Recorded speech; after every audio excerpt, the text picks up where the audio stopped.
napansin namin na biglang nag-change yung link. So, we have to do it again. But anyways, thank you very much. And para sa mga students na nandito, if may mga classmates pa kayo, no, who wants to join, you can share to them the link. Actually, na-share na siya sa ating ISAT Davao page, and also the teachers and some of the faculty helped us disseminating the new link. Hopefully mag-add pa. May mga additional participants pa tayo later on. Ayan, 200 na tayo. So thank you very much. So ladies and gentlemen, my part of this program is actually this morning's webinar is to introduce our resource speaker.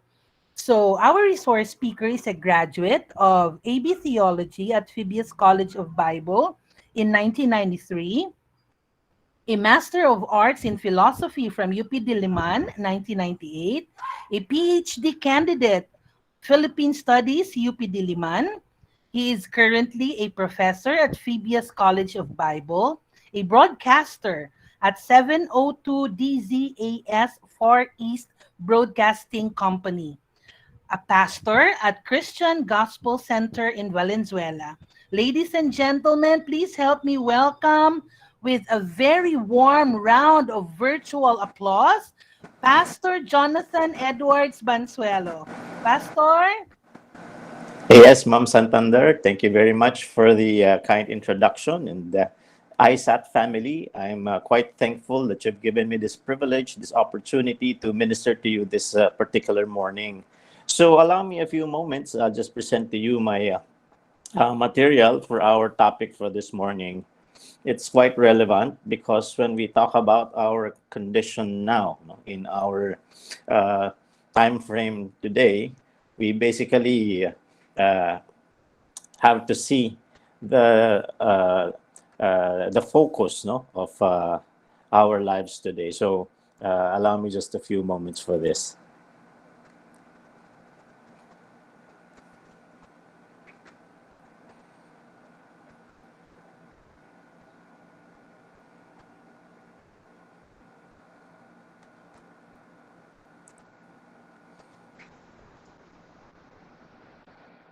Now, I would like to ask, can you see my material now?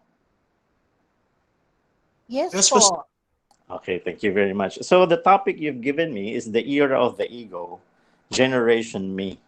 Now, I wanted to start off by focusing on the two sides to the concept of the ego. Well, the first one, it's quite neutral, no? It's quite normal for people to focus on the ego. By definition, the ego is a person's sense of self-esteem and importance.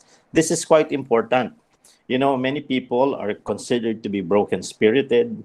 There are a lot of individuals who have low self-esteem, broken self-image because of what they have experienced in the past. Now, the past is quite relevant for our condition today because many of the things that we carry in our lives, our thinking, feelings, and definitely the memories that we carry over are born out of the experiences, the treatments we receive from people and situations we had from the past.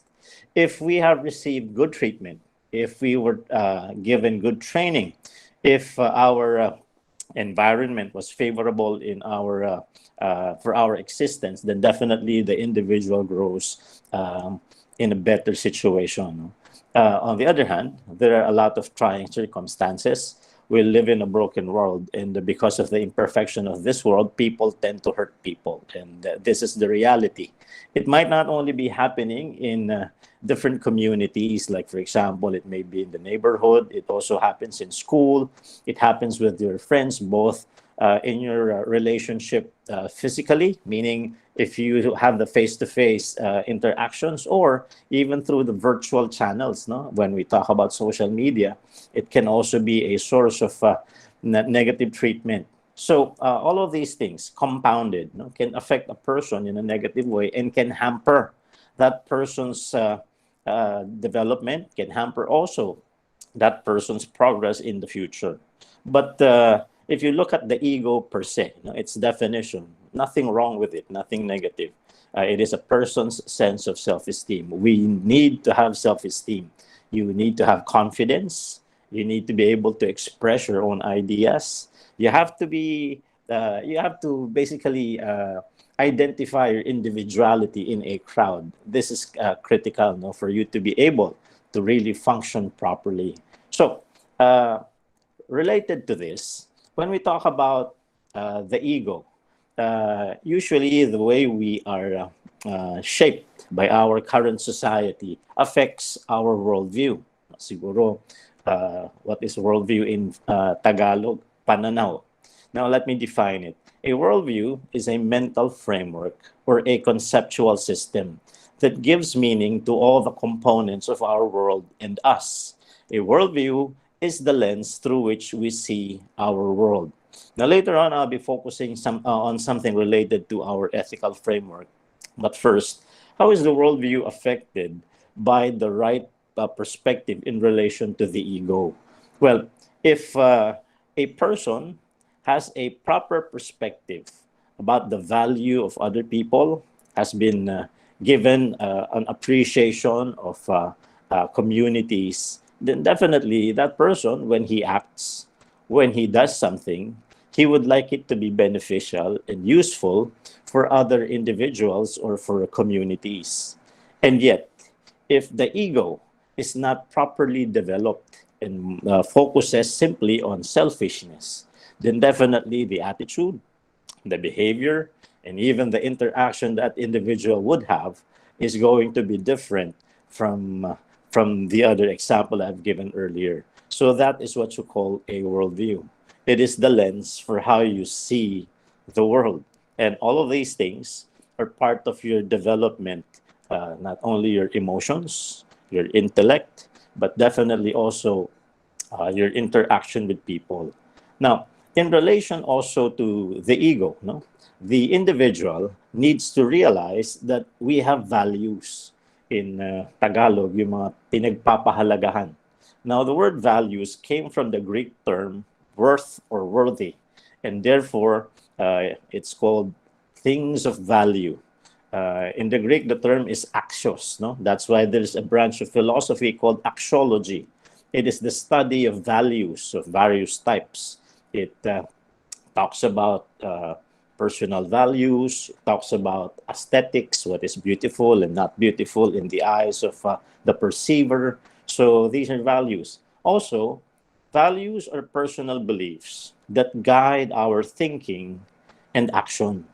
Now, if you, there's a difference between altruism, the perspective that a person needs to serve other people, and egoism, that the person only needs to serve the self.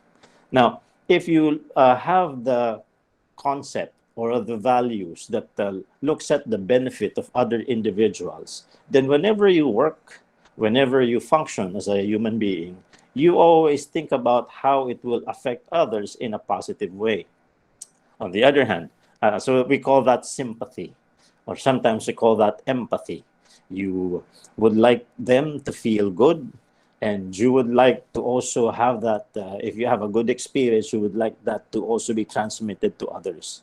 When a person becomes selfish, so the value system will affect also how that person functions in society. So what happens if you only think about yourself? There may be apathy. And what is apathy? It is the lack of feelings towards others. You don't care.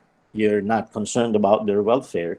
And sometimes, when a person only acts in connection to the benefit of the self, it might end up being destructive to other people. So that is what will end up being its ripple effect. So values are derived from our worldview. So there's a connection between the two. Now, why is it important for us to connect these things in relation to the ego or the self? Because our worldview is at the center of our opinions about every issues of life. So you might have issues. Now, to your left, there are issues about birth control. There's issues about abortion. There are issues about finances, issues about social drinking, and even lawsuits. For example, let's focus on abortion with many of those enumerated here. We know that there are at least two groups that exist in the world that debates this particular issue. There are the pro-choice advocates and there are the pro-life advocates. The pro-choice would basically say that the mother's body is the most important, and if she so decides to terminate the life inside her womb in a specific time period, she has to be given the right to do so. This particular argument, we hear it over and over again in the news, and even if we are taking in materials coming from the Western countries, because in many of these Western countries, abortion is something legal. And they only focus on the life of the mother more than the life of the unborn child. Now, if you are a pro-life advocate, the focus is not only on the life of the mother, but also the life inside her womb. So what am I saying? Now, these are not simply issues that you are focusing on based on academic learning or what we call textbook learning. These also involve your feelings, your sentiments, and again, your worldview and values. So your answers to these kinds of questions are a product of your worldview and also your value system. So it's how you are shaped, or basically how you're allowing yourself to be influenced by opinion and even materials for learning. So it may be coming from other people, or it may be coming from resources. Now, I don't know if you find this so connecting with you, no? I'm good at making bad decisions. Now, when we look at this particular picture, how many of you, no, you don't necessarily have to respond that I can hear it, but how many of you think that this particular shirt bagay sa kanila, or it fits them? Not only because of its color, not only because of the kind of shirt, but most especially because of the message that is actually written there. Now, humans, we are good at making bad decisions. When we talk about the generation of those who are focusing on the ego, there are a lot of responses to it. Number one, there might be what we call the blame game. And what is the blame game? A person focusing on the self does not want to accept accountability or responsibility, and would only point at others to be at fault of why society is like this, will be pointing at others of why he or she is suffering now, and won't accept blame. On the other hand, there's also a possibility of another extreme. The person will only look at the self and end up having self-blame, and that also damages. Now, so what we're saying is that there's an appropriate balance that needs to be struck so that an individual can function properly in society. We have to remember, when we talk about society, the methods and even the trends are arbitrary. What I mean is, it constantly changes. We see that in music. We see that with the kinds of movies, the fashion that we have. We also see that in the way people behave, and definitely those things are shaped by thought. The influences, meaning the traditions, the customs, the mores, and the influencers that we have today. So, how are you looking at or seeing yourself in connection to this particular illustration in this T-shirt? Another, clearly, this was not a good decision. Now, you have to understand, Generation Me, the generation of the ego, there are times that we have to encourage people to really be brave, to be strong, to be courageous, to be self-assured, to be independent. And yet, there is also a need for some limitations. You know, my brother likes to ride the big bike, no, the big sports bikes. And he said that there are some models that have speed limiters. If you see, if you go fast and you reach a specific speed, it somehow, the engine has an automatic limiter so that you don't go over that speed. Now, life, in a sense, no, in connection to society, also have to have some kind of limiter. Because if we only focus on the self, sometimes when we go and try to assert independence without limits, we might be daring. We might be doing something that is detrimental to ourselves. No? Sometimes we're saying, but this is my life. This is my decision. Correct. But even if you look at the concept, no, the notion of the Constitution or the law, and also how we should treat each other, there is also a notion there that you have to, you're being protected from yourself.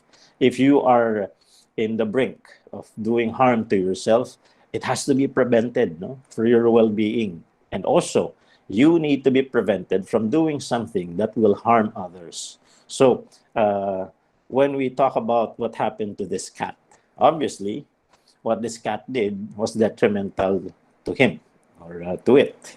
But in connection to our lives as individuals, this is also something that we have to be aware of. This is what you call situational awareness. A person needs to develop situational awareness that he is not only concerned and aware about what he wants, what he's doing, and how things are impacting him or her, but the individual must also look at how one's actions, one's conduct is also affecting the bigger community that one belongs to. So remember, when we do something that can harm us, it may also, in effect, harm others. So we have to have accountability and responsibility. So these are the things that we also have to emphasize along with our desire, no? To put forward independence and the sense of assurance that people need to have, no, as they go on with their future, their dreams and ambitions. Now, when we talk about the ego, no, we also focus not only on the influences and the outcome of actions. We talk about also ethics. If you've taken philosophy classes, maybe in your senior high school, or probably some of you took it now, are taking it now in your college courses. Now, ethics is the discipline dealing with what is good and bad, what is morally acceptable or not, or in relation to moral duty and obligation. So, this is the branch of philosophy that helps us in identifying what is acceptable or not acceptable, what is appropriate or what is inappropriate. So, why are we focusing on ethics? Because in ethics, there are three perspectives. So, we will see the placement of the concept of the ego. According to John Stuart Mill, in his writing about utilitarianism, this is his evaluation about human beings. He said, man is naturally born selfish. Well, it hurts, no? As people, when you read his material, it somehow hurts you that this is how we are seen. We are selfish. On the other hand, there's such a thing as a perspective in ethics called egoism. And what is egoism? Now, in philosophy, egoism is the theory that oneself is or should be the motivation and the goal of one's own action. Now, why are you doing something? So that it will benefit you. Why do you want to treat others well? So that they will treat you good in return. So your good actions is not necessarily simply to help others, but you would like to have the advantage as you act nicely towards other people. So that's called egoism. Everything goes back to the advantage of the self. So that's one perspective. The second perspective is called altruism. And what is altruism? It is when we act to promote someone else's welfare, even at the risk or cost to our own. No? So when we talk about altruism, we simply say it's centered on other people. And the concept of self-sacrifice is practiced here so that others will benefit. Di ba? Parang like the commercial for coffee, yung para kanino ka bumabangon. It actually focuses on the construct of altruism. As an individual, there are times it's okay to have sacrifice and discomfort as long as you provide for the needs of family members, people close to you, people whom you consider important. But it does not only end there. Now, there is a third perspective on ethics, and this is called theism or theistic ethics. Now, this ethical framework focuses on God as the source of all knowledge and the living example humanity must follow. And also, he will be the object that needs to be pleased. No? So, meaning, if I do something, if I act, I have to be following the moral code or the moral guidance of a religious structure that I adhere to. And I have to give glory to the God who is the object of my worship. So this is part of what we call ethical perspectives. Now, why were they identified? because the philosophers and even the sociologists have seen, as they have studied human societies and behavior, that all three, in their own respective uses, would actually be translate to different outcomes.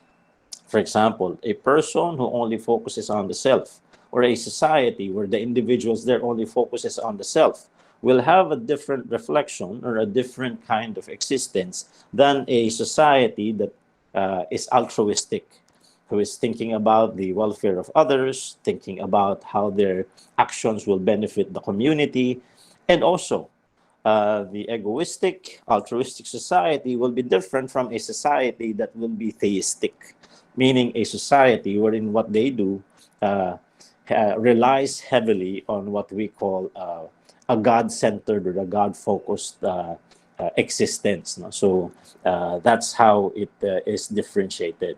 Now, look at this religious perspective. This one, as I was introduced, I'm also a pastor. In Mark chapter 12, verses 30 to 31, this is what you can see as the teaching of Jesus. Jesus said, when he was asked about the importance in the summary of the commandments, he said, the most important one, answered Jesus, is this: Hear, O Israel, the Lord our God, the Lord is one. Love the Lord your God with all your heart, and with all your soul, and with all your mind, and with all your strength. The second is this: love your neighbor as yourself. There is no commandment greater than these. Now you will see all three components are present, but there is a different ladder that is being applied here. This one is a sample of a theistic perspective. Number one, when we look at the very the priority, it's God. No, you love Him with all your being.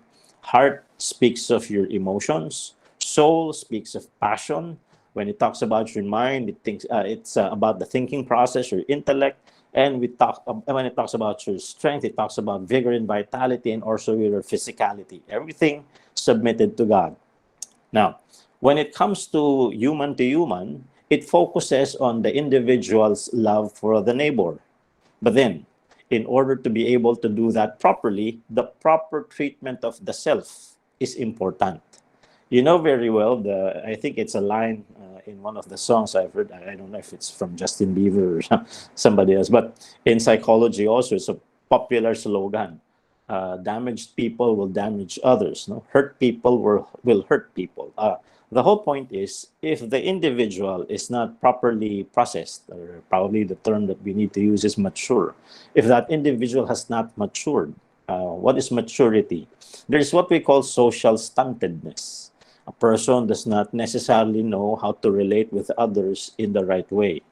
And if that is the case, the individual may practice a manifested behavior like tantrums. Now we know tantrums is basically a childish activity, but sometimes when people are mad, when people are angry, when their needs and their wants are not served, we see people who practice doing tantrums. It's not only confined to children, but when it's something that's always being practiced, it might be a manifestation of what we call stuntedness, no? Social or emotional stuntedness. The person has not really fully matured. Also, no? If the person does not see the value of a larger community, sometimes we say that the individual is not fully matured. Why? Because remember, as human beings, we are social beings. There's a need to interconnect with others. As one author suggested, we are like pieces of a puzzle. Some of us have convexes and some of us have concaves. So what is lacking in me can be filled up by another person. And what is lacking in another person, I may be able to serve by filling it up. Like, for example, in a classroom setting, no? The situation is we come to class wanting to learn. So that is our handicap. We still do not know yet. And yet the teachers are there to serve the purpose of teaching us. That will be their service, and that's also what they will be adding as value to us. So we interconnect. A person who understands the value of proper interconnection is considered to have matured also. So here, when we look at this passage, the instruction of Jesus, we focus on God, we focus on the neighbor as we are treating ourselves. Why is that the measure? Well, number one, the person you really value the most, the one you interact with the most, is yourself. Now, if you are going to treat yourself properly and the standard of your treatment to yourself, you would like the best, no? You would like to wear the good clothes, you would like to eat fresh food at least, or hot food, you would like to be in a good condition. Now, that's okay, no? Nothing wrong with that. But if you're going to treat others, you have to remember this is also the measure on how you will be treating them. So, a proper evaluation of others. I like watching documentaries from Japan. My daughter will be going to a Japanese university by April. She is going to take her college course there. And I was watching this farmer. He was being interviewed after the tidal wave because of a strong earthquake in Fukushima. Remember, the nuclear reactor also got affected. And when he was being interviewed, he said, "I'm happy because my rice is considered to be the best in Japan." I'm thinking, this guy, we're talking about relief goods, and now he's saying his rice is number one in Japan. And how did he know that? No? Then he was asked by the newscaster, how is it that your rice is considered to be the best in Japan? Because the Japanese government has chosen my rice to be the one to be given for relief distribution. So the narrator expounded on that and said, in Japan, if people are experiencing catastrophes, if people are having difficulties in life, if assistance will be given to them, it is made sure that they receive the best kinds. In this case, because they have lost their homes, they don't have food and shelter, they will be provided food. And the food that they will be given is the best kind of food. And because this farmer's rice was the one chosen by the government to be given to these people, it is considered that his rice is actually the best in the region. So that the people who are experiencing difficulties, the people who are experiencing discouragement, will at least be afflicted by the quality of food and the kind of treatment that they receive. So we see now the interconnectedness of these things. Another, when we talk about siguro a balanced perspective about the self, not only in terms of maturity, we now talk about the balance. Also from the Bible, another religious perspective is from Romans 12, verse 3. For by grace given me, I say to every one of you, do not think of yourself more highly than you ought, but rather think of yourself with sober judgment in accordance with the faith God has distributed to each of you. Now, looking at this passage, the Lord is not saying you cannot be at your best. You should be at your best. Whatever it is that God has invested in your life, you have to be able to utilize that. Otherwise, it's a loss for you. And it is something that you have to truly siguro maximize to the utmost, not only for personal benefit, but how you will also be serving other people, and most especially how you give glory to God. That's how the three perspectives in ethics interact. But maybe you're asking, but in the Bible it talks about humility. True. It talks about serving others. True. Now let me make a connection between those things. I had a siguro, let's call him my friend, but I'm quite older than him. In my earlier years, I'm always being called up to talk to the different retreats of many schools here in Manila. And there was a school, no? It's an exclusive school in BGC that wanted me to talk to their grade 6 students. So I did. Now, there was one of those, there was one among them, a student, a male student, who always asks me questions, especially during mealtime. He'll sit beside me and he'll be asking me so many questions. And later on, move the experience probably about 10 plus years forward. No? We met each other. I was speaking at this church, and then suddenly somebody was tapping me on the shoulders, and when I looked behind me, I saw him. Now he is a graduate of college, and he said he was also in the same holding area as I was, being the speaker. I said, oh, it's a good thing you came here to greet me. Yes, Pastor. It's also a good thing that you're here so you can witness what I will testify to. Why? What happened? And so he said, Pastor, you remember me. I cannot forget you. You keep asking me questions when you were still in grade 6. Yes, Pastor. Now I'm a graduate of occupational therapy, and I'm here to testify. Why?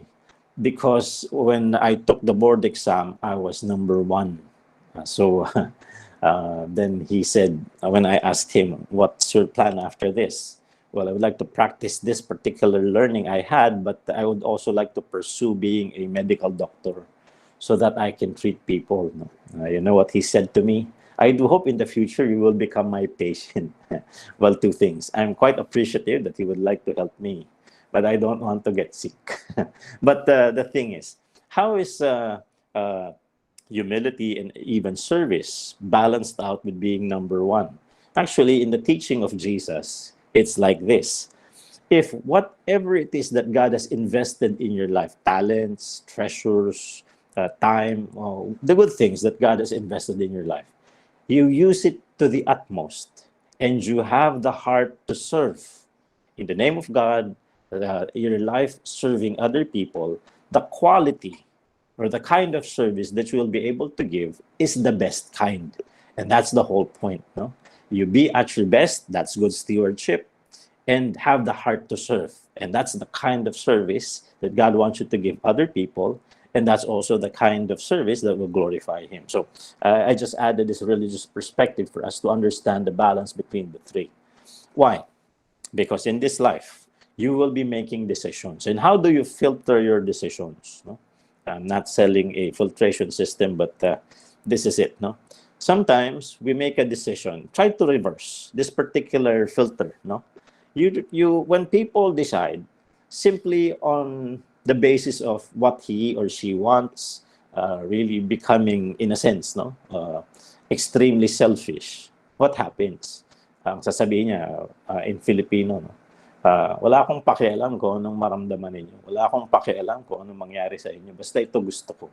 Now that person would act. And when he or she acts, the consequences does not only affect him or her. That particular person's decision will either affect parents, will affect loved ones, friends, will affect the community. And because of that, the ripple effect becomes negative. Sometimes that's what happens. So the Bible says, let's go shift it. First, we acknowledge the Creator. There will be commands coming from Him. When we make decisions, we consult His Word and evaluate. Is what I'm going to do glorifying to God?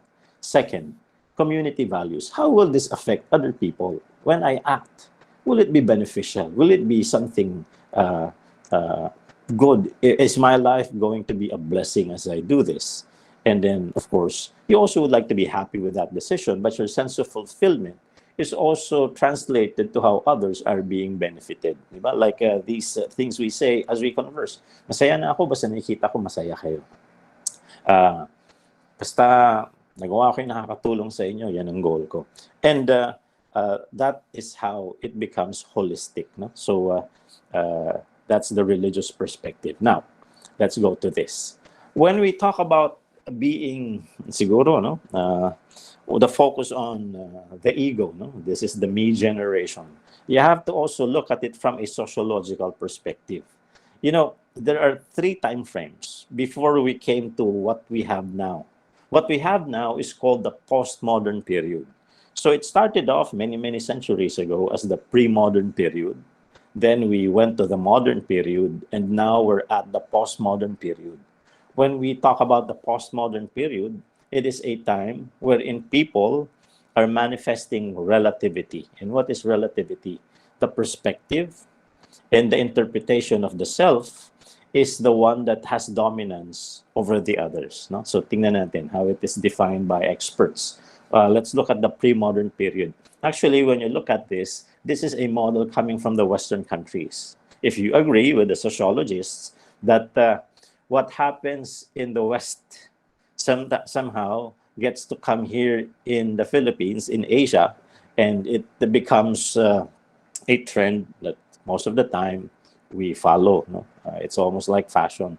If it's fashionable, uso sa ibang bansa, especially in the United States, uh, it's something that we would like to carry over in our country, and it's also something that we practice.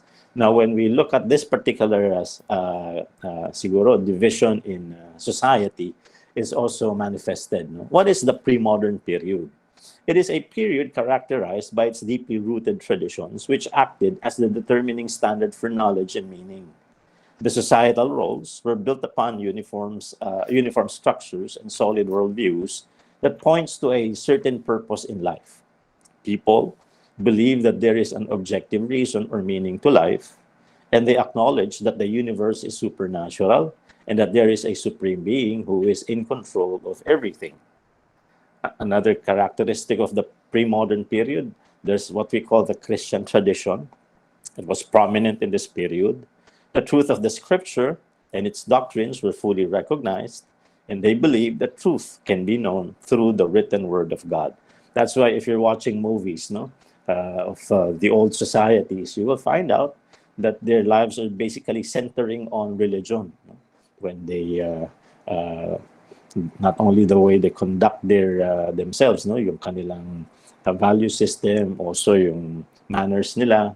It's also yung kanilang life is centered on what the church is expecting, and of course they translate what's written in the Bible to every other activity they have in their lives. No? Now that's the pre-modern period. Then came the next part. It's called the modern period. This is also where the age of enlightenment comes in. Now, what are the characteristics of the modern period? It was a period marked by science, logic, and rationality. At some point, there were thinkers who came out, and many of them would teach something alternative to what religion is saying. Actually, nagkaroon nga ng conflict between science, philosophy, and theology or belief in the Bible. No? Kaya sino yung mga ano yung mga malalaking problems before? Back then, there were faith thinkers who were maintaining that the world was flat, only to be disproven by some of those who are studying the dimensions of our planet, that actually the Earth is a sphere and it's not flat. Second, we know of what happened to Galileo Galilei when he said that the center of our solar system is the sun and it is not the Earth. But back then, the theology was, since mankind is in the Earth is the center of the universe, and so there was a perspective called the geocentric perspective. Everything actually revolves around the Earth, only to be disproven with more scientific study.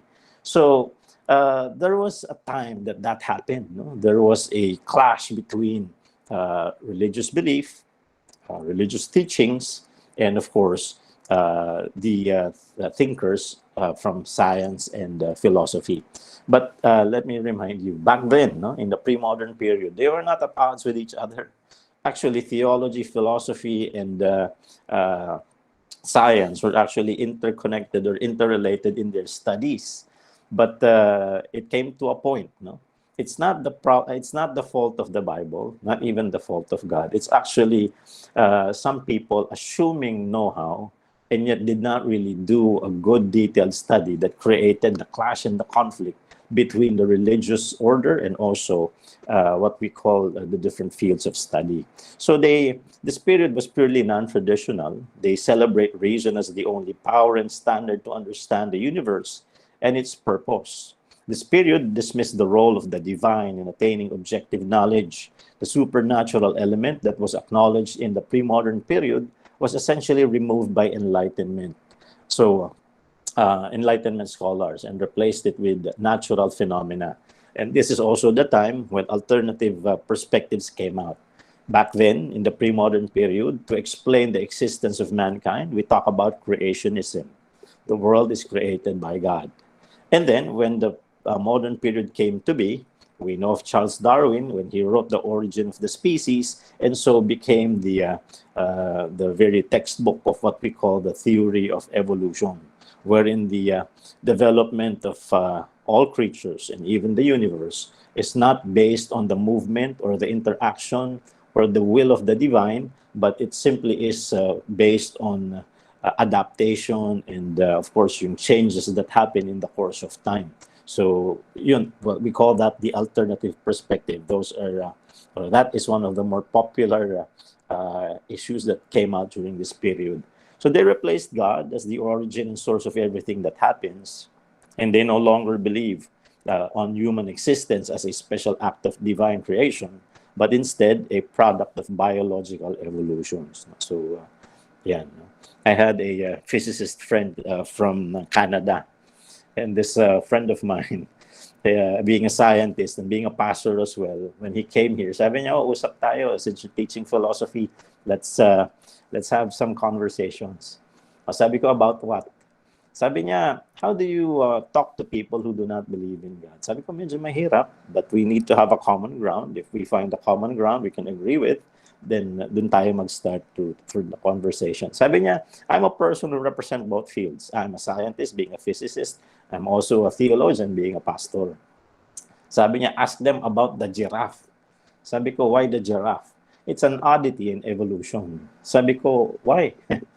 You see, the giraffe, if it started off with a small neck or a short neck, and it has a big heart, it will not live long. It would have died in the earlier stages of evolution if evolution is indeed acceptable. Well, I was asking, why is that? He said because the big heart would cause it to have hypertension, and the animal will not survive. On the other hand, if the long neck came before the big heart, the animal will die as well because blood cannot be pumped on its towards its brain because the neck is quite long. So the question is, which came first, the big heart or the long neck? It cannot come together since they believe in the evolutionary process. In the course of time, the adaptation needs to happen. Paisip lang ako. So these are simply some of the things that happen as a clash or as a discourse between those two fields. Now, because of confidence in reason and experience, scholars of the modern period were led to a distrust on religion. They no longer view the Bible as the standard and source for truth, and issues about empirical observations. When we say empirical, only those that can be proven by the five senses. And what are the five senses? Sense of smell, sense of sight, hearing, taste, and touch. Pag hindi daw ganon, not acceptable. So anything spiritual, talks about the supernatural, these are not truthful talks. They call it nonsensical. You don't have a sense, meaning there's no representation. When you talk about the spirit, you cannot see it now. So you see the difference now, the reason why they have a clash. So issues about empirical observations and logical proofs were thrown towards the Bible. So now, let's move to another. We call this the postmodern period. This is now where we belong to. No? This is now the what shapes the me generation. No? Now, postmodernism is basically a critic of the ideas of modernism. So napagod na rin yung tao. Puro na lang tayo science, puro na lang tayo philosophy. Bakit hindi pwedeng i-accept yung iba pang alternative thinking? Meron naman kaming personal experience and not everything should be confined to the five senses. So it's basically a critic of the ideas of modernism. So it was the end of traditional structures and uniform institutions. There was a loss of faith in the idea of progress and purpose, and people put emphasis on multiple pathways and plurality and diversity and differences and on the subjectivity of all knowledge. Siguro simply put, postmodernism is a kind of thinking that how I see things, how I perceive things, how I feel about things is also true. So kahit magkaiba tayo, iba feelings, may iba pagtingin, true ka rin. True din ako. So that's what you call true. Truth is relative. It may be different for every other person, but it's still accepted as truth. No? So that's how individualistic it was. So postmoderns rejected the supernatural element of the universe and believed that everything is conditioned by culture and even politics.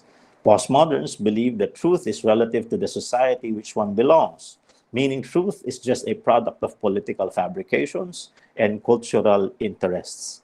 Kaya I think you're aware of the Black Lives Matter, why it had prominence, I think, in the past year. No, the reason is because it has something to do with this, no? And many people would like to join in connection to how one expresses displeasure with society or with the handling of a superstructure like a government in issues about race and other things that people perceive to be unfair. So they act. So they argued for a multi-perspectivism, no? That every reality based on one's own perspectives has a right to be recognized or be tolerated. So ito yung postmodern motifs. No? There are at least four. Number one, people idolize the individual as supreme. Okay? Ito rin yung dahilan, the postmodern way of thinking is also the reason why social media is quite popular as a tool. No? Bakit? You can make people know you. Halimbawa sa YouTube, you can have your own channel. It focuses on you, the topics, the themes you would like to talk about. Your Instagram, your Facebook, your TikTok, no? It can focus on the activities you would like to promote. You basically speak out and talk about the things you would like people to hear. So yung opinion mo is what is being heard. So the second, it idolizes immediate self-pleasure. Gusto, everything is instant, everything is quick, everything is fast. So this is also one of the trends of the day. It idolizes empirical observations. Pero kahit na may empirical observations, the interpreter is the self. No? Kung ano yung masarap na food sa akin, yan yung ipopost ko sa Instagram. Kung ano yung magandang nangyari. Kung ngayon, what is quite popular are political candidates. Kung sino ang gusto ko, yan ang ilalagay ko dyan. Yun lang susuportahan ko. So I speak good in relation to the person I would like to be promoted. And sometimes the negative campaigning comes in. I speak bad about those I do not like because I don't tolerate them. So may ganong klase na attitude. The judge and the arbiter is the self. So it idolizes relativism of truth. So this is what we call the postmodern period. And this is where we live in. This is what is shaping us now. So it came from thought. Now, bakit kailangan ng safeguard? The safeguard, okay lang na meron talagang egoism. Kasama talaga yun sa existence ng tao. We focus on the self.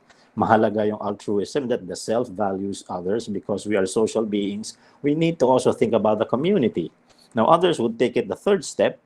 I believe in this, na kailangan din merong consciousness and accountability. And that's the reason why there's also a regard and respect for God. Because there is a need for us to be prevented from going to egotism. Egoism is different from egotism. Ang egotism is an extreme attitude. This is how it's defined by experts, which means a psychological over-evaluation of one's own importance or of one's own activities. Yan yung, wala na akong pakialam. Kung ano gusto ninyo, wala akong pakialam. Kung anong mangyayari sa inyo sa pagkilos or decision ko, wala rin akong pakialam. Basta yung gusto ko, yun ang dapat mangyari. So that's what happens when there is egotism. This is something that we need to safeguard against. No? Bakit? In egotism, rules are not observed and standards are not upheld. Now remember, parang ano yan eh, if you're living in a dormitory, for example, if a dormitory room contains 4 beds and there are 4 people occupying it, each one needs to be given their own freedoms and their privileges on the basis that they pay the rent, they are also tenants, and they're also occupying, they have the right to occupy space in that room. Pag may isa dyang naging egotist, wala siyang pakialam. Yung sapatos ng may sapatos, gagamitin niya. Yung pera ng may pera, kukunin niya. Yung pagkain ng may pagkain, kakainin niya. At wala siyang pakialam sa magiging outcome at sa reaction ng mga taong naapektuhan. So what's happening is an over-domination of one person over 3 others who are supposed to be co-equal beneficiaries of the same space. Yun, dun pumapasok, di ba? Lagi tayong galit ngayon. In the Philippines, it's something that keeps on being repeated. No? I'm not campaigning here, but the concept. Galit ang mundo sa authoritarianism, dictatorship. Kaya lang ang problema, galit tayo when it comes to governments because somehow leaders are seen by the public. But if the attitude of the person is overbearing, no, is dominating the rights and the freedoms of others, even in a small scale, that is called egotism. And that's no different from a dictatorship. So ito yung iniiwasan. So that's called egotism. Now, when we focus about this generation, the generation me, now, there is a need to assert oneself. Kaya lang, may mga times, ang problema, a lack of preparation and a lack of experience. No? What do I mean? Minsan nag-uusap kami ng anak ko, my daughter now is 19 years old, going 20 this year. Sabi ko, may mga times, malakas ang loob. Yan, assertive, which is important. Kaya lang, meron ding mga kasabihan that has value. Look at this, maybe pagod na rin kayo dito, hearing it from not only your parents but also your grandparents as well. Papunta ka pa lang, pabalik na kami. And sometimes, we don't like that, but that's the truth. They have gathered experience. They have lived a life with different challenges. And so when it comes to know-how, no? Not academic know-how, not technological know-how, but know-how when it comes to life decisions. Siguro meron silang advantage because they have lived out their lives many years more than the younger ones. Kaya lang, you know what shifted yung attitude? It's technology. I'm not saying technology is bad per se. Kaya lang, may lumabas na isang item sa society that the older people don't have any knowledge about. Sino ba ang nagturo sa lola ng iPad? Sino nagturo sa tatay at nanay ng cellphone? Sino tinatakbuhan pagka hindi ma-operate yung mga gadgets? Yung anak, yung apo. And because of that, nag-shift. The younger generation has advantage over the older generation because of the technological component. But it does not mean that because there is a know-how, a better handling of technology, that we undermine the older generations on in connection to experience because they have it. No? Walang tatalo sa karanasan. And this is among the things that we face in reality. We call them issues in life. Maraming pwedeng pag-usapan, but I basically tried to simplify it for you to understand the need for the balance. No? Talagang it's a generation me.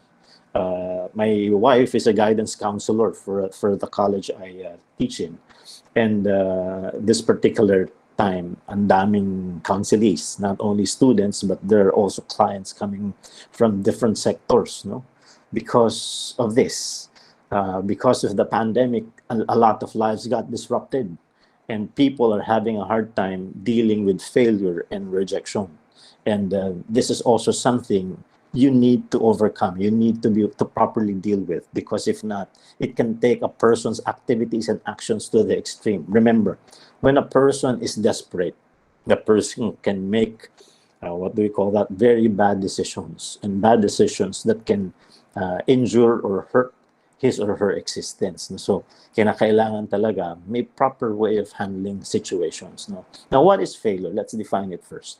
Now, when we say failure, it literally means missing a mark or a standard. No? So, in the case of the academe, no? Pag sinabi nating failure, pag sinabing ang passing grade is 75 and you got a 74, you've failed. Pag expectation yan, kunyari, nasa trabaho ka na, you're being given a quota for production, no? And you're not able to meet it. Kung ahente ka, you have to be able to sell this much product in a period of time. You've not done it. You missed the mark. So you're considered to be a failure or you have failed. Hindi nangyari yung inaasahan na dapat nagawa mo. Now, what is rejection? It can also be known as social rejection because it's focused on how people turn their backs on you or probably set you aside or push you aside, yung hindi ka binibigyan ng pahalaga.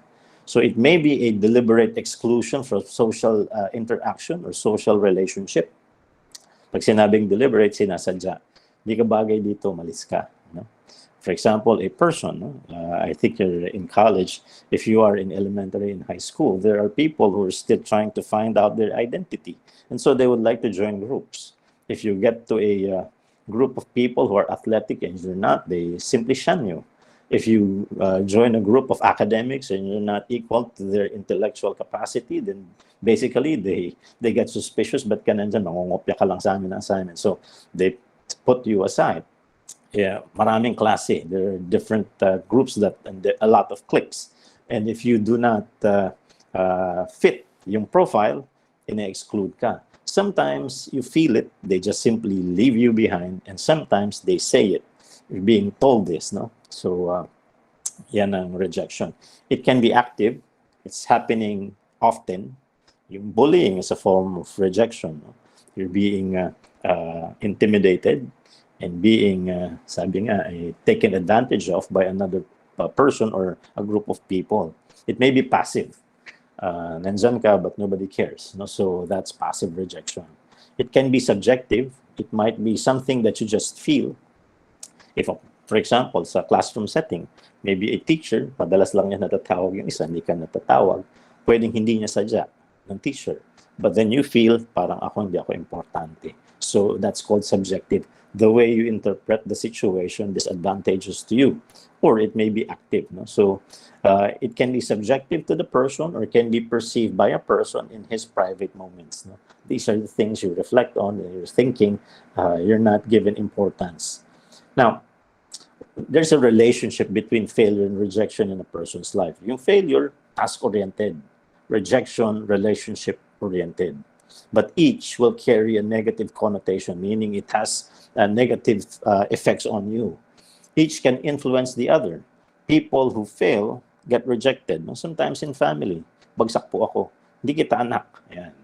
Hindi ka matalino. Hindi ka kalahi dito. Mga matatalino dito ang pamilya. O kaya, hindi po ako nanalo sa competition. Ano ba yan? Wala kang kwenta. Ayan.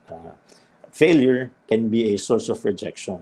Or, when you feel rejected, you feel like a failure. No? So that's how they're interconnected.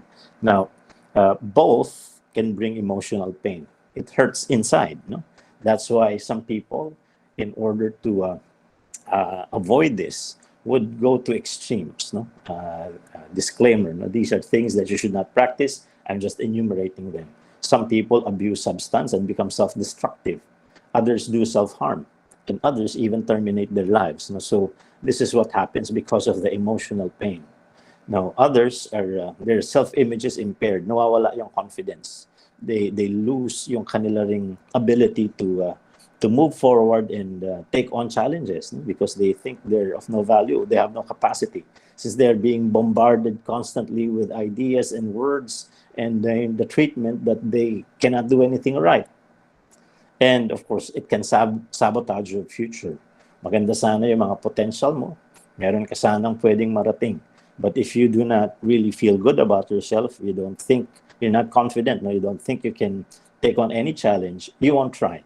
And because of that, many people lose out on life. No? So this can be its effect on a person. Now, when do we experience failure and rejection? Now, during childhood, these are the possibilities. No? It may happen at home by family members, no? And sometimes the treatment comes from the parents. There are those from a very young age, even to the point na nandun pa lang sa loob ng womb. There's what we call unwanted pregnancies. There's favoritism at home. Ito minsan in the form of a joke, even for parents. Sinasabi, itong isang anak na ito, pogi. Mana yan sa amin, lahi namin yan. Itong isa, hindi ko alam kung saan nanggaling ito. Manang-mana sa mga biyanan ko. It might be as a joke when people laugh at that, but the person whom you're referring to and gets disadvantaged by that particular jest or that joke takes it seriously. Parang sinabi mo na wala siyang kwento, ang pangit-pangit niya. So there's that, no? Performance-based love. If you get a high grade, if you perform well, you're loved. You're being told, mahalaga ka, you belong. But if you don't get a high grade, if you have not performed as expected, you're not even given any affirmation whatsoever, ang masakla pa, you're being rejected. So that's a lack of unconditional love. Love sometimes needs to be unconditional. Sometimes there has to be the acceptance of failure in the lives of people in the family. And with that, in order for that person to, of course, be strengthened and be helped, there's a need to assist in that particular time of depression or that time of discouragement. Nag-fail na nga eh. Kung i-reject mo pa, doble-doble na. There's a need for assistance during that time, a need for care and concern. And of course, words that leave permanent scars. So, pag sinasabihan ka palagi, no, there's a sense of uh, parang identifying with the negative comments kasi. For example, if a person is always being told, bobo ka, since that person is young, paglaki niya, kahit hindi naman siya bobo, would actually accept the label and would think he's like that and would own up to that particular siguro comment, no? And that's a sad thing because the person probably has good potential. If that person is not able to go over the labeling, those words will leave permanent scars that will damage and also indiscriminate comparisons. Now, it can also happen in our experiences, even in school. No? In school, what happens? There's peer rejection. No? Some members of the school that you would like to be friends with, you would like to belong to a group or to be accepted by a class, and then you're being pushed aside. No? You're not received, you're not appreciated. Sometimes, no? Even as teachers, if we're not careful, we might be treating unfairly a student, and that's also a form of rejection. Bullying is a form of rejection. No? Now, what else do we have? If you fail a test, no? You know, bakit tayo mahilig magtanong sa iba when we have taken a test? For example, there's a surprise quiz. Eh, sa sobrang surprise mo, 1 to 10, 2 lang nakuha mo. You know what our tendency is? We ask around. Tatanungin mo yung isa, anong score mo? Eh, sa sobrang surprise, lalo pa niya, walang naisagot na tama, so 0. Yung isa, 1. You know what you'll be doing? You feel good now. Sasabihin mo, hindi kasi kayo nag-aaral. Ayan, 0, 1 lang. Ikaw, 2. Pagdating mo sa nanay mo, you know what you say? Anong grade mo sa surprise quiz kanina? Eh, 2 po ako. 2 lang, pagsak. Yun nga pong classmate ko, 0 yung isa. Isa lang na tama, ako nga 2. But if you actually ask a person who perfects it, talagang there are those who are endowed with great intelligence. Biglang sinabi sa'yo, naku, na-surprise ako, pero na-perfect ko, 10 ako. Magagalit kang yabang naman ito. But you were the one who asked. But the reason why we keep asking around is because we would like to have affirmation. We would like to have a way of basically feeling good about ourselves. And also, it happens during adolescence and adulthood. We find rejection and failure even in romantic relationships, boy and girl relationship. If there's a breakup, o kaya ayaw sa'yo ng crush mo, o kaya you chatted with the person and totally ignores you. Yan. If you have a relationship and then divorce and annulment happens, that's also part of the experience. No? Peer rejection due to social status. You would like to join in with a group of people who have a certain endowment. Baka sila, pasyal tayo, punta tayo sa isang lugar, kanya-kanyang dala ng sasakyan, wala kang sasakyan. Di ba ka na sumama? Something like that. So, that might be a treatment. And also, even in the workplace, work-related failure and rejection, such as interview, this is something I keep on telling HR officers. No, I work with 15 companies for their moral and spiritual training. Sometimes the HR officer will be saying, you're overqualified. It confuses a lot of applicants. I tell them, just say it as it is. They did not pass. Rather than say that they're overqualified and they were not accepted. That seems unfair. No? Sabi ko, you just have to be truthful about it in a good way. No? Say it in a good way. Unawarded promotions. No? You invested yourself too much in an activity and yet you're not given the promotion. Also, if there's backbiting and gossiping, when people look at you, when you reach, for example, the pantry of the office, everybody disperses. And then when you leave, everybody congregates. When you ask them, no, it's not about you. And then later on, you discover it is about you. They're talking behind your back. And that is a form of rejection, even in the workplace when you become an adult. No? So it happens. So what happens to us if we are affected by failure and rejection? According to experts like Karen Horney, there is a tendency to feel deep anxiety and humiliation at the slightest rebuff. Kaya minsan ang nangyayari, when the ego is affected, people tend to detach. They isolate. And that's one of the things that happen. I was being an arbiter also in one company. Lunchtime ako dumating. My talk was supposed to be 1 o'clock. Tinawag ako ng HR officer to try to help two guys who wanted to punch each other. And I was quite surprised. The comment was simple and it was truthful. Uy, bago sapatos niya. The guy who was told that his shoes are new got mad at the one who said that. And the one who said that was surprised. I just simply stated a truth, no, a fact, that indeed the shoes are new. No? When we were unearthing the issues, this guy was not angry at the person who made that comment. He was angry at the people in his past. When he was young, in elementary, he was wearing his father's shoes to school, and everybody else was bullying him, calling him Ronald McDonald. So anytime that people would focus on his shoes and talk about it, even if it's a good comment, he actually reacts in a negative way. And that's, of course, the talk we had. Some people just simply clam up. No? I don't want to interact anymore. Albert Mehrabian also developed what he calls the rejection sensitivity measures, which identified rejection sensitivity, the rejection sensitivity syndrome. So what do you find in the person whose ego gets to be negatively affected? Reluctant to express opinion, will tend to avoid argument or controversial discussion, even if the person has something to say and actually knows more, no? Won't speak up anymore. Reluctant to make even requests or impose on others, even if the guy has supervisory functions. No? My friend, who is a CEO of a company, wanted to promote one person who was faithful in his company because since they started, he was there. But he was not educated as just like the other supervisors, but he wants to give this guy a chance. So he talked to him. He said, I would like to give you this promotion. He simply asked, are there people underneath me that I have to command? When he said, yeah, about 4 or 5 of them, he said, no, thanks, sir. I'll just keep my old job. Then the CEO was asking me, why wouldn't he accept the job? I don't know. Then at some point, this guy opened up and said, you know what, Pastor, when I was in grade 6, I was a class president for our school. And those whom I was leading, the class, when I was asserting my role, one of them said to me, binoto ka lang namin kasi gusto lang naming matahimik na si ma'am. Pero wala ka namang alam, kaya hindi naman kami susunod sa'yo. This was something that happened many, many years ago when he was a child.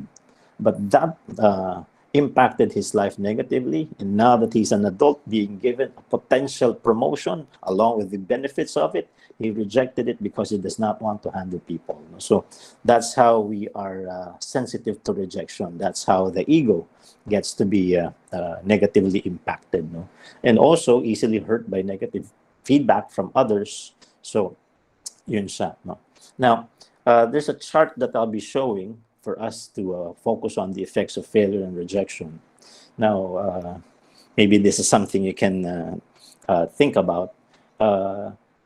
Failure and rejection, do you think there is anything positive at all that can be an outcome of failure or rejection?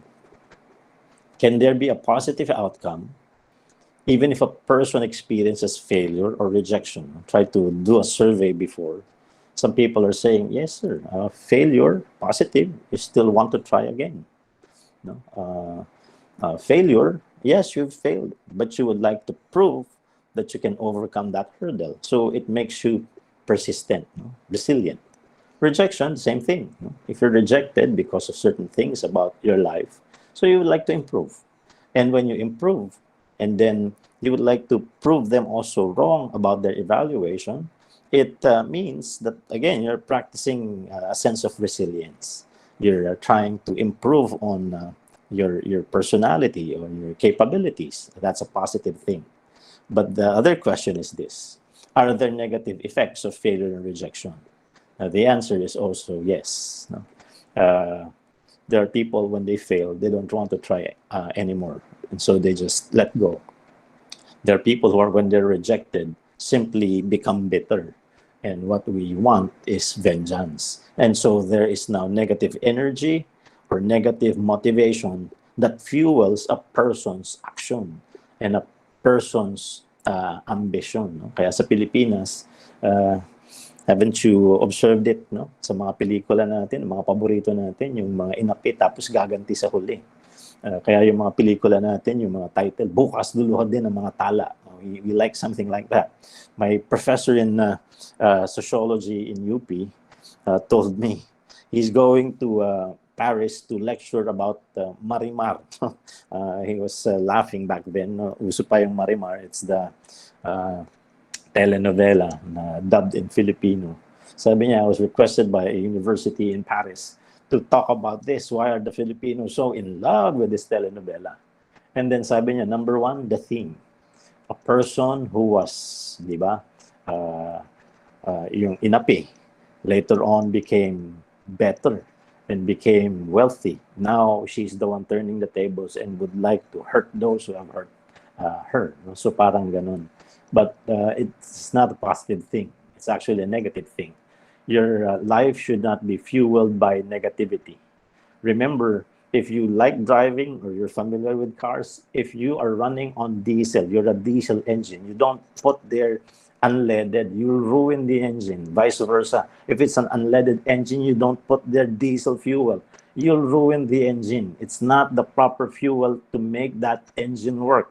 Same thing with human life. You're not supposed to function with negativity in your system, because somehow, no, if this is what operates in your head, in your heart, it will actually manifest in your behavior, in even your treatment of others.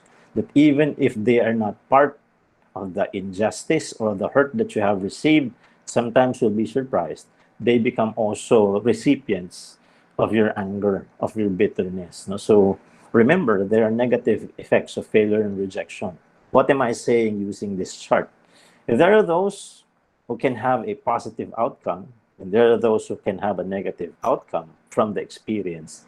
So it's a choice. You can choose what outcome you would like to focus on once you experience failure and rejection. This is a good use of your ego. No? This is a very good way of actually focusing on what is beneficial, and also trying to avoid constantly focusing on the negative. So for my conclusion, let's look at how we can deal with this. Thoughts to remember. There are three. First one, failure and rejection are generally painful because they hit our ego, your core being, and it ruins your self-esteem, and it will ultimately question your self-identity. So naapektuhan ka, you now get rattled because your view of yourself gets to be shattered, and now you lose confidence. Now, that's why it hurts. The second thing, another thought to remember, though we may experience emotional pain as we fail and be rejected by others, we may choose to be or not to be affected by them.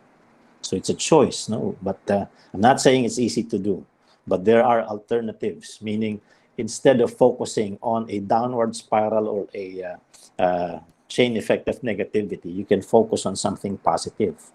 And third, when we start to attach the experiences of failure and rejection with who we are, our worth and our identity, we make ourselves vulnerable to the negative effects of failure and rejection. Meaning you have value as a person, whatever it is that they see, others who are mistreating you, it's not your whole being. You need to see the beauty of your life. You have to see the value of your existence. You have to know what potential are actually invested by God in your life, because it is important. And that's the reason why earlier, as part of our first part, I was telling you that there's also the important component of a theistic perspective, because we need God. We need the assistance of God. We need assurances also of how we are valued. One of my students asked me one time, this is in theology, "Sir, bakit ba sinulat pa ni God sa Bible yung we are made in His image and likeness? And in Psalm 139 that we are fearfully and wonderfully made. Sabi ko, truth be told, as a theologian, mas madali pa nga sabihin, galing tayo sa unggoy, mas marami pang maniniwala, marami pang paliwanag, many details in explaining that we were created in the image of God. People challenge it, no? Parang ang tagal tanggapin. They're resisting that. But you know why God said that? Because He wants you and me to know that when we were created, we are not accidents. He gave us importance, He gave us value, and there was focus in our creation. And that's because He knows very well the experiences we will be having with other people in this life is going to be hard. And being given these truths, it eases it. No? Parang nagkakaroon ka ng alternative way of looking at yourself. I'm not totally a loser. I'm not worthless. I'm of value. No? God's saying so. When He created me, I am given this much special treatment. No? So that's also one of the value of that theistic perspective. No? The impact of it. So when you deal with failure and rejection in this day and age, fight the battle in your mind. Recognize. What are you saying to yourself? Yes, it is the me generation. Ang problema lang, the me generation is all dependent on how you see things, and it's all dependent on how you evaluate things. But you have to remember, most of the time, even your evaluation about yourself comes from yourself.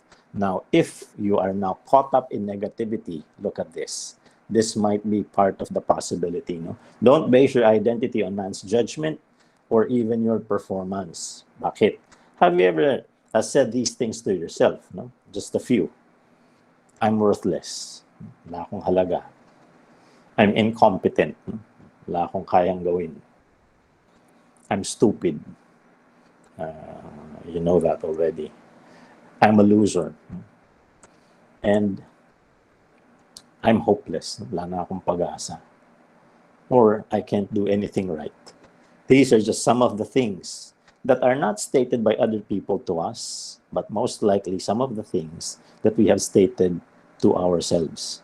Sabi nga ng isang expert on psychology, sabi niya, sometimes the one who's hurting us the most is not other people. Yes, maybe a bad word was said to you.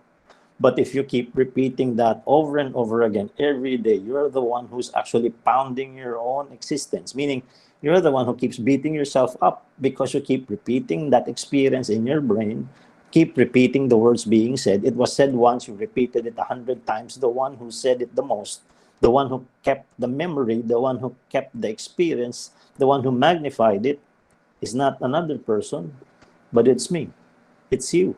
So there's a need for us to also learn the art of self-discipline, how to have self-control as well, not to be the one to overemphasize the negativity in our lives. And so that's also something we have to learn now. So fight the battle in your mind, recognize what you're saying to yourself. Don't base your identity on man's judgment or just your performance. No? As an entity, you have value based on the Creator's perspective. So you need to have the control of rejecting the lies and even the negative thoughts that are being thrown at you. Now, this is a passage from the Bible, another religious reflection. It's stated here, do not be conformed to the pattern of this world. What does that mean? If this world likes to throw at people bad words, negative stuff, keep yourself safe from that. Don't follow after that. No, it's a manifestation sometimes of bitter feelings. No? So we throw mud at another person throws mud at us. All of us in the end become dirty. And secondly, if they're used to doing that, you can reject it. No? Don't absorb them. No? Because remember, hurt people. No? As I've said in my introduction, people who are damaged will try to damage others. Why? They don't like people to be above them. Since they cannot reach the higher level of other people, what they want to do is to pull you down to their level. So what they will do is to try to damage you so that you will be in their level and now you're equals. And that's what that person wants. No? So be careful on what you actually give into. No? So don't believe the lies of the world. No? So fight the battle in your mind, very important. And replace them with God's truth. Now, be transformed by the renewing of your mind is also part of Romans 12:2. No? Baguhin mo yung pag-iisip mo. Don't try to ride on the trend of the day, and look at yourself in a better light. In Philippians 4:8, Apostle Paul, when he wrote Philippians, he was in prison. He most likely is about to face death because of his preaching of God's word. He should have been the one who feels bad, discouraged, but he was encouraging people. When he wrote Philippians, the main theme was joy. But how was he joyful? He was not clapping his hands, thanking God for him being in prison. No, but he still sees the beauty of his life, even in those few days that he's still alive. It's because he was able to learn the principle. He said in Philippians 4:8, whatever things, or for whatever things are true, whatever things are honorable, praiseworthy, think about such things. If you read that passage, he's saying there's an alternative way of looking at your life. You can focus on the negative all you want, but does not help you. You become bitter. But if you learn to also focus on the good things that are also there in your life, you become better. So fight the battle in your mind. Second, fight the battle in your behavior. No?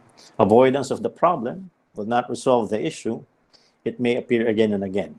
Face the need, what needs to be changed and grow as an individual. So evaluate. Objective ba yung rejection? No? Meron ba talagang dapat baguhin at i-improve sa akin? Assess if the rejection is all about you or about the other person. If you feel that the source of your negative feelings about yourself is just one person who keeps on abusing you verbally, hurting you, it's not you. It's that person. So it's not about you. No? It's the person who's doing bad things to you that has a problem. Be willing to learn and ask for honest feedback. No? If you would like to improve, if there's really something that needs to be improved, also open up your life to other people so that they can help you, help influence you, help train you, and you will improve. And if you cannot handle it on your own, you need to also see the need for altruism. You're not the only one who needs to help others, but you have to open up yourself also so that others can help you. Open up so that others can reach out to you. Seek counsel if you need life coaching, no? Somebody who will train you or talk to you, and so that you will improve. No? You can reorient your way of thinking, and your life values can be influenced for the better. And always take an opportunity to hone your skills and, of course, your personality to give glory to God. No? So that's very important. So the last, fight the need to control. Let go of the control and let God take control. So this might be a cliche, but it's quite effective. Fight the need to control. Sometimes we would like to be the ones to control everything. But you know what? God is making us situationally aware that we cannot handle everything in this life. There is a need for Him to be given room to also move in our lives and to help us, because we are not capable of doing everything. And God has designed it to have an interaction with Him. So let go of the control. Let God take control. So be a victor, not a victim. Let me conclude by using these individuals here as a final lesson for you. You know, Thomas Edison, in history, he's considered to have failed. 95% of his experiments are failures, but with some that have succeeded, like the light bulb. We know him as a good inventor. So 95%, that's a big percentage for failure. But with the 5%, he understood. He has helped others, and he still has something good in him. Abraham Lincoln, look at his political career. In his life, he was not so good looking. He courted a lady. Many rejected him. Somebody loved him. The lady died early on. And when he entered politics, many rejections. I believe when he ran for U.S. Congress, he lost about 3 times. U.S. Senate, he lost twice. He did not run for the vice presidency, but he did run for the presidency of the United States of America. With all the rejections, he persisted, and now we know him, Abraham Lincoln, American president.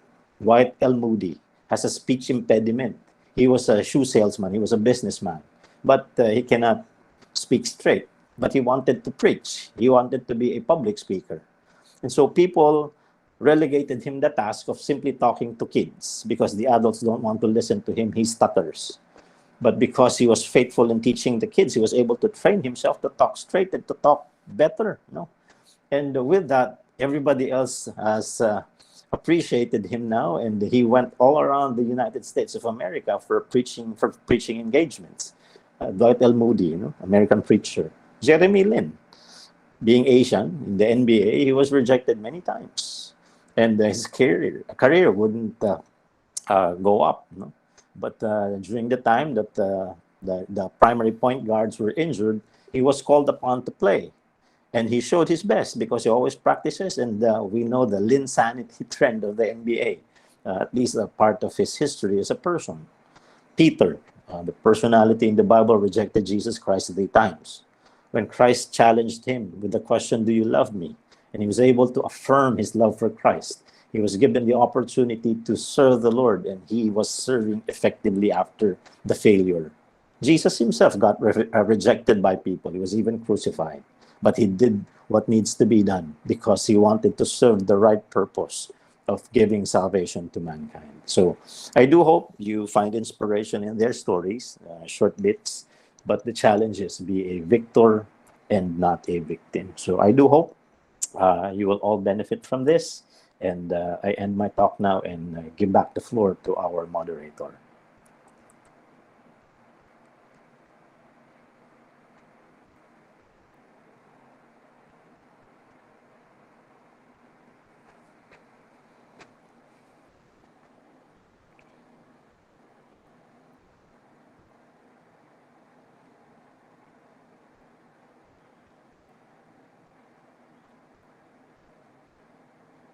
Thank you so much for that very insightful talk, Pastor Banzuelo.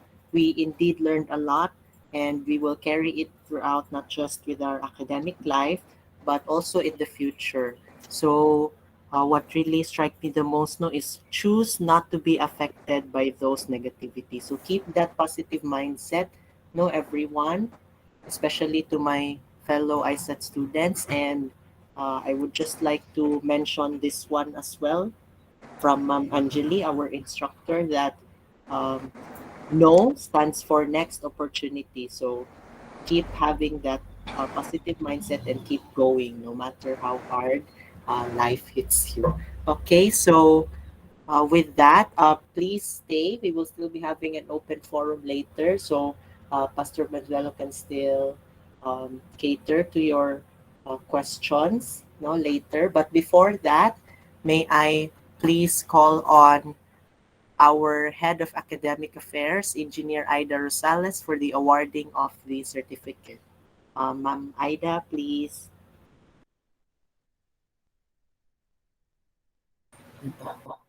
Hello, good morning, everyone. Uh, that was a very intellectual and very informative information given by our dearest guest lecturer, Pastor Jonathan Edwards Bancel. And now I have the honor to present the certificate of appreciation in behalf of our school president, Attorney Myra Ann Witeo. This certification is awarded to Pastor Jonathan Edwards Banzuelo for sharing his invaluable experience and expertise to the students and staff of ISAT Davao as a speaker on a webinar entitled The Era of the Eagle, Generation Me, given this 10th day of February 2022 at Davao City, Philippines. Signed, Attorney Myra Ann Witeo, School President. Thank you so much, Pastor, for gracing this webinar. Thank you so much. Thank you very much, ma'am. At salamat po sa inyong lahat for this certificate of appreciation. Thank you po, Ma'am Aida, and thank you, Pastor Banzuelo. So now is the time for everyone to feel free to ask questions to Pastor Banzuelo. We will now be having our open forum. So if you're shy to raise your hand and unmute yourself, feel free to send a message, and we will be asking a few questions to Pastor Banzuelo. Okay, so do not be shy. Feel free, no? Um, this is our open forum. So no, wag mahiya, no? No hard feelings. So uh, go ahead and chat or raise your hand po.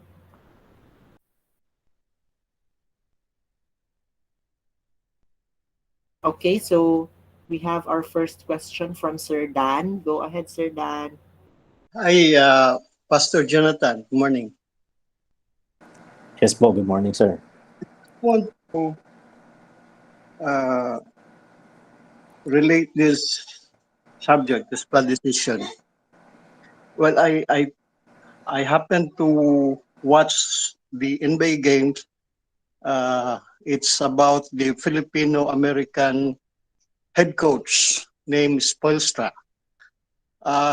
During the game, the game was so astray, and you know, pass was intercepted. They cannot shoot. Everything was astray. So the coach uh, had a timeout and told the players that, hey, I know we are astray. We don't have time for this. So I know you can do it. If you are confident, let the ball fly. So after that, a little sermon, the game was so nice. The passes went through, the shots went in, and everything, and they won. So I think this, if you are confident, and if you think you are really confident, no matter what, if it is a mistake, then uh, I think you can make it the other way. Uh, Making bad mistakes later will do a very good decision. Thank you. Yes, sir. No, that's true. No, sometimes may nagtanong sa akin in one PTA forum, yung Parents and Teachers Forum. Um, why are we having this attitude as the older generation, referring to the parents, towards how our kids need to learn? Meaning they should not be parang allowed to make mistakes. Everything should be guarded. One of the parents also reacted and said, because we don't want them to experience what we have experienced. But I told them, no, based on studies, and not only that, also my personal experience, there are certain situations in life we learn from. And one of the things that we learn from are honest mistakes. No? It happens, no? Talagang may mga times we fail. As professionals, we attempt and try to do things better. Kaya lang, it did not reach certain standards. But it teaches us a good lesson to be persistent, to better the quality of our work, to look for, to solve problems. No? That's especially important in life. It's problem solving. So if we keep away from siguro problems or mistakes yung mga tao. Of course, unintentional to. We were talking about unintentional mistakes. Talagang we're preventing them from growing, preventing them from maturing also, preventing them from discovering how life truly operates. And I also told them, parents are not always there present in policing their kids. They have to come to a point that they will assert their independence. They have to live on their own, decide on their own. If we are not able to guide them and assist them towards that end, it will always come to a point that they will run back to us and they have not really grown, no? As problem solvers in life. No? Of course, iba naman yung sinadya yung mistake. What I mean is this, no? Kasi there's also a shirt. I saw it worn by a young person. Sabi ko, that shirt, baka you would like to think twice in wearing that. Nakalagay doon, bad mistakes now will be topics for good stories tomorrow. Sabi ko, ano bang meaning mo dyan?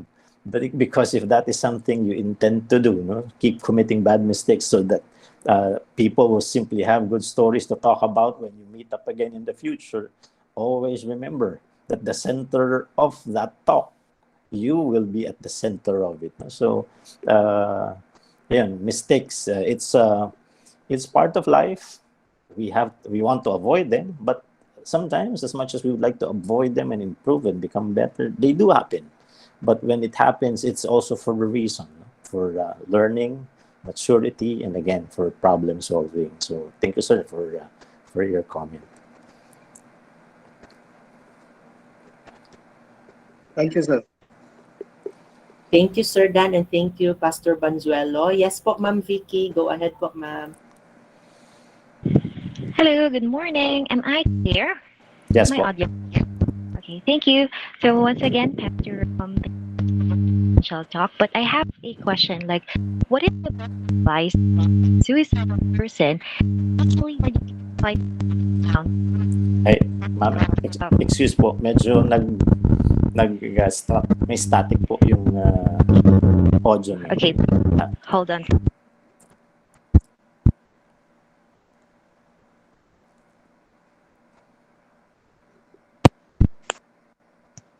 Hello. Ayan, much better Okay.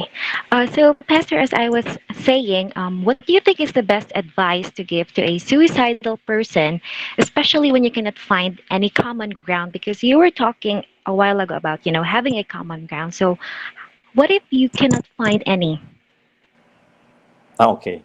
When it's a suicidal person, no, as counselors, one of the things that are being given to us as part of the training for counseling, if you find that the subject matter is difficult for you to handle, meaning the person is not really functioning anymore, no, in sense of normalcy, the person is in a sense in a chronic state, meaning the manifestation is extreme already.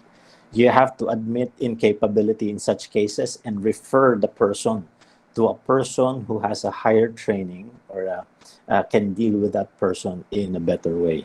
Yun nga, when it comes to suicide, whether it is stated in jest, pag sinabing parang nagjo-joke lang na parang gusto ko lang magpakamatay, always consider that even that particular statement is serious. If the person has manifestations, maybe not saying it, but there's already manifestation of self-harm. And also, they're publishing by putting on social media or probably writing on journals that you happen to see that they are really intent on hurting themselves or doing harm. It's already a red flag. They have to be recommended to somebody who is of a higher level of training, because sometimes it's not only counseling anymore. Because if I cannot handle that person, for example, I'm a counselor, I'm not a psychologist, I can go higher by referring the person to a psychologist. If that, excuse me, that a mental health practitioner sees that the person needs to have medication already and it's an immediate need, no, would refer the person to a psychiatrist, okay, who has a who has the license and even the training for recommending certain medications for that person's condition. So, in connection to suicide, ito po yung ladder. You can only handle as far as you have the capability to do it. Meaning, in relation to your training and your ability to also spot the condition of the person you're helping. If you see yourself that you're not equipped for this, there's a need for you to basically refer that person to somebody in a higher field of training and higher field of understanding. Kasi time is of the essence. So, minsan kaya walang common ground, hindi na talaga nagmi-meet. Sometimes, for example, a counselor like me, I can talk to a person in a normal phase. I may not be trained with the dialectical method of therapy. Maybe I'm not trained in the other kinds of therapy that a psychologist is trained with. So if I can no longer connect, it may be not really a matter of conversation anymore. Maybe the situation that that person is already surrounded by thoughts or a sense of siguro a brokenness when it comes to his or her image of existence. There's a need to be referred to somebody of a higher training. So yun po, ma'am. That's how I go about this particular situation. Thank you, Pastor. Yes po. Thank you po, Ma'am Vicky and Pastor Bonzuelo. So that was two questions, so we can cater at least five from according to Ma'am Seth. So how about my fellow ISET students? No, feel free to send a chat. We are 200 plus in the Google Meet.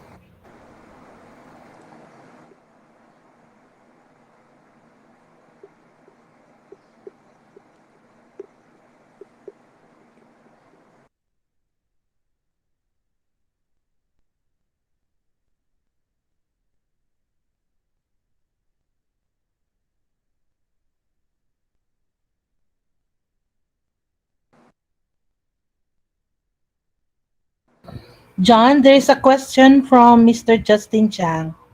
Yes po, ma'am. So this is from Kuya Justin Chang, the fourth year. Do you think, sir, that there is a positive effect in fear or in being fearful? Okay.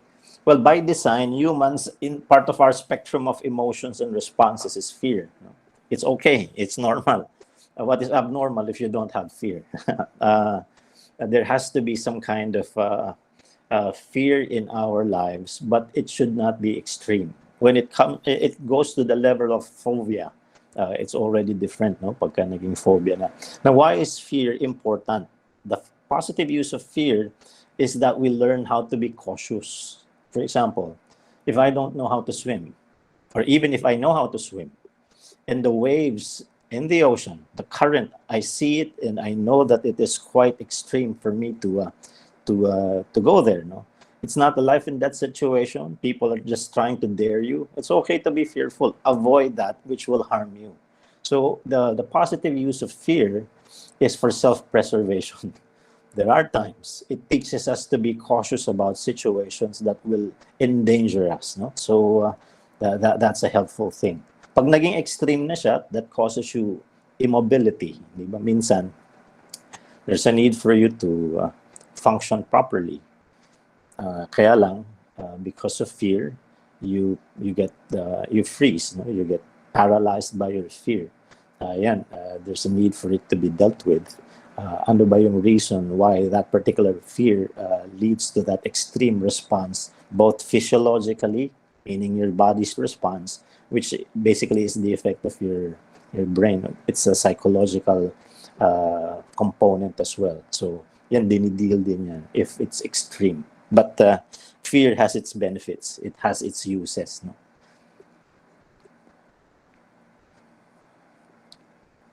Thank you po, Pastor Bonzuelo. So, also in the chat, no, according to Sir Dan, fear is okay, but panic gets you nowhere. So, thank you po, Pastor, also from Kuya Justin Chang. Okay, so we still have time. Two more questions. Anyone? Do not miss this chance, no? Minsan lang natin makasama si Pastor Bonzuelo. So, anyone?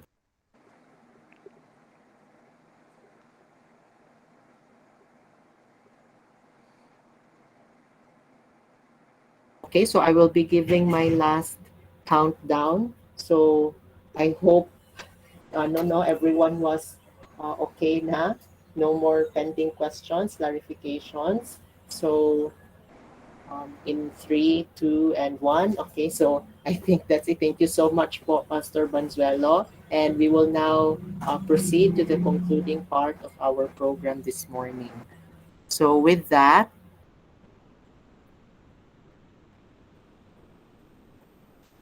may I please call on once again our student facilitator, Ma'am Maria Cecilia Santander, for the words of gratitude.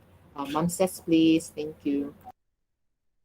Thank you very much, John. Thank you. So good morning once again. Good morning, everyone. My utmost appreciation to all, of course, for all the support. To Pastor Banzuelo for saying yes to our invitation. Thank you very much, Pastor. We learned so much today. It was very satiating. Thank you po.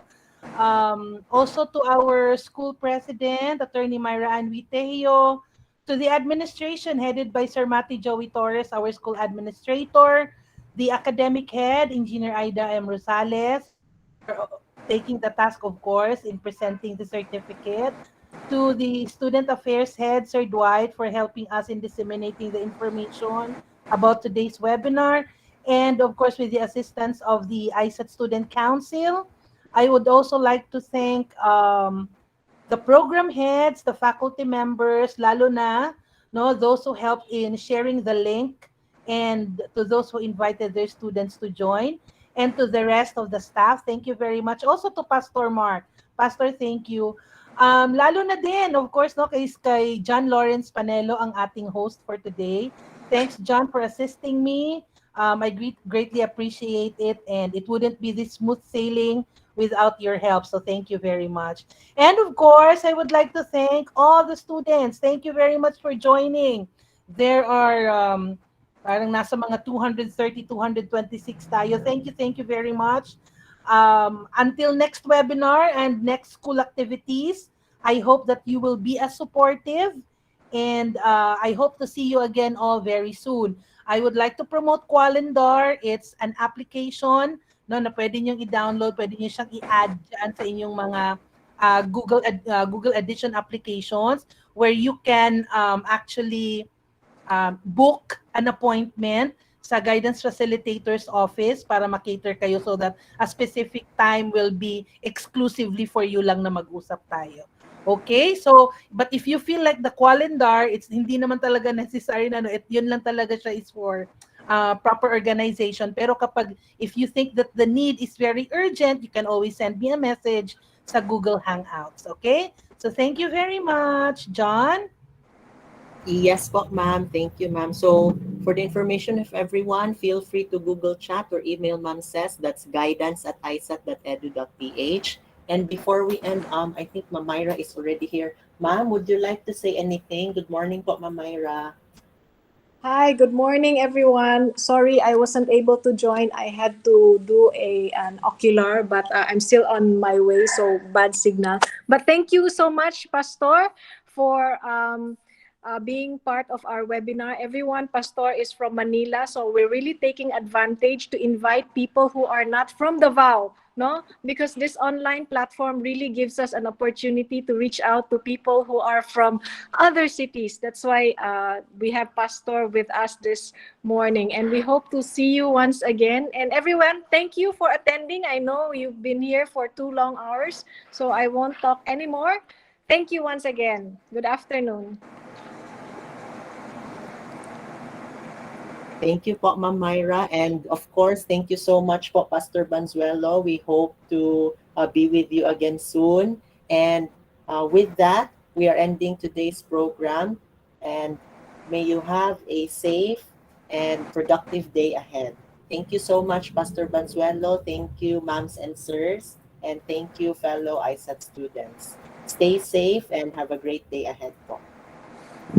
Thank you, Bye po. ISAT family. Thank you. Thank you very much. Thank Thank you, you. everyone. Thank you, Thank you, Pastor. Pastor. Thank you so Thank you much. very Thank Thank you. you much. po. Thank you. God bless. Thank you. Sis. God Thank bless you, you all. Dan. Bye. Okay, Thank you po. Thank you. Salamat po. Bye po. Bye-bye po. God bless.